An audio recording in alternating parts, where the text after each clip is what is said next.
Viewers নমস্কার, আমি doctor Jayanta ভাই, প্লাস্টিক এবং কসমেটিক সার্জন। আমাদের এই ভাই আজকে গাইনোকোমাস্টিয়া সার্জারি করতে এসেছে। তো আমরা দেখতে পাচ্ছি ওনার কিন্তু টিউবারাস ব্রেস্ট ডিফর্মিটি রয়েছে। টিউবারাস ব্রেস্ট কেমন? যখন ব্রেস্টটা টিউবের মতো বেরিয়ে আসে এবং অ্যারিওলাটা অনেকটা বড় থাকে, এটাকে আমরা টিউবারাস ব্রেস্ট বলি। দেখুন কাছ থেকে দেখালে পরে ব্যাপারটা বুঝতে পারবেন। তো দেখতে পাচ্ছেন এটা অনেকটাই শঙ্কু আকৃতি, গোল নয় কিন্তু শঙ্কু আকৃতি, অনেকটাই প্রজেকশনটা অনেকটা বেশি রয়েছে। এবং আমি দেখতে পাচ্ছি ভেতরে প্রচুর গ্ল্যান্ডুলার টিস্যু আছে। এই ধরনের ব্রেস্টের ক্ষেত্রে গ্ল্যান্ডুলার টিস্যু অনেকটা বেশি থাকে। তো যাই হোক, আমরা এটা মহিলাদের ক্ষেত্রে যদি টিউবারাস ব্রেস্ট ডিফর্মিটি হয় সেটা ট্রিটমেন্ট করা বেশ ডিফিকাল্ট হয়, কিন্তু গাইনোকোমাস্টিয়ার ক্ষেত্রে টিউবারাস ব্রেস্ট নিয়ে আমাদের অতটা অসুবিধা কিছু নেই। আমরা এটা করবো, লাইপোসাকশন করবো এবং গ্ল্যান্ডটাকে বের করে নিয়ে আসবো। তবে যেহেতু একটু স্কিন এক্সেস রয়েছে, ইনিশিয়ালি একটুখানি চামড়াটা কুঁচকে যাচ্ছে বলে মনে হতে পারে, তবে আমরা আশা করছি আগামী 6 মাসের মধ্যে চামড়াটা সেট হয়ে যাবে। তাহলে চলুন আমরা মার্কিং করি। আমরা মার্কিং করে মাসলটাকে মার্কিং করবো, আমরা ব্রেস্ট টিস্যুটাকে মার্কিং করবো, ফলে সার্জারি করতে আমাদের সুবিধে হবে। তো এটা সুপ্রাস্টার্নাল নচ। এরপর আমরা মিড লাইনটাকে মার্ক করছি, এটা মিড লাইনের পরে এটা ইনফিরিয়ার ব্রেস্ট ক্রিজ, এটাও ইনফিরিয়ার ব্রেস্ট ক্রিজ। তারপরে আমরা চেস্টের সাইডে হাতটা একটু লম্বা করে দিন ভাই, একটু তুলুন।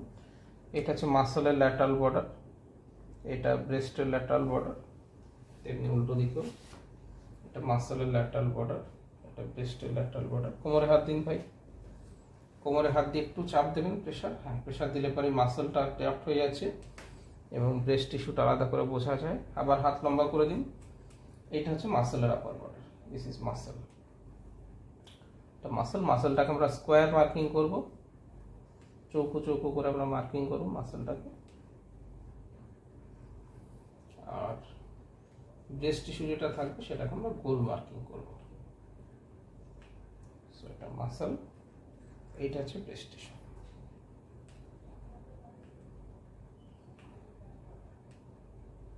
তো এটা হচ্ছে আমাদের ব্রেস্ট টিস্যু, এটা ব্রেস্ট টিস্যু, এটা হচ্ছে মাসল। একটা হাত তুলুন, দেখুন মাসলটা উপরের দিকে চলে যাচ্ছে। তো এটা হচ্ছে মাসল থেকে যাবে, মাসল বাদ দেওয়া সম্ভব নয়। মাসল বাদ দিলে পরে হ্যান্ডিক্যাপ হয়ে যাবেন কেউ। সেই যাই হোক, থিওরিটিক্যালি আলোচনা, কিন্তু প্র্যাকটিক্যালি তো কখনোই মাসল বাদ দেওয়া সম্ভব নয়। তাহলে মাসল এটা, এই জিনিসটা চলে যাবে, এই জিনিসটা ফ্ল্যাট হয়ে যাবে।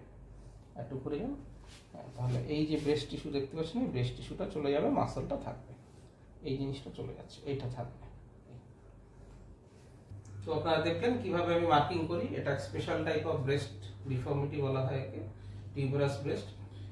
যথেষ্ট উঁচু হয়ে বেরিয়ে এসে টিউবের মতো দেখতে। তো আমরা লাইপোসাকশন করব, আমরা বগল দিয়ে ছোট্ট করে ফুটো করে লাইপোসাকশন করব, অ্যারিওলার নিচে হালকা করে কেটে গ্ল্যান্ডটাকে বাদ দেবো এবং চেষ্টা সুন্দরভাবে ফ্ল্যাট হয়ে যাবে। তো আপনারা মার্কিং দেখলেন এবং এক্সপ্লানেশনটা দেখলেন।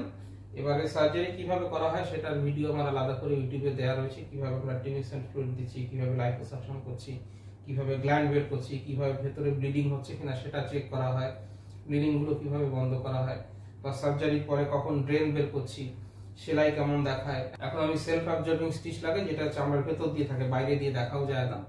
এবং সার্জারির পরে কি করবেন, কতদিন খাবেন, ওষুধ খাবেন, কতদিন পরে এক্সারসাইজ করতে পারেন, কতদিন পরে স্কুল কলেজ যেতে পারেন, কতদিন পরে মোটরসাইকেল চালাতে পারেন, এই সমস্ত বিষয় নিয়ে আমার ছোট ছোট ভিডিও ইউটিউব চ্যানেলে দেওয়া রয়েছে, আপনারা চাইলে দেখতে পারেন। দেখে যদি কমেন্ট থাকে কমেন্ট করতে পারেন, প্রত্যেকটা কমেন্টের আমি উত্তর দিয়ে থাকি। বা আপনার যদি এরকম সমস্যা থাকে, গাইনোকোমাস্টিয়ার সমস্যা থাকে, নিচে আমার ফোন নম্বর রয়েছে, হোয়াটসঅ্যাপ রয়েছে, সেখানে চেস্টের ফটো পাঠিয়ে দেবেন।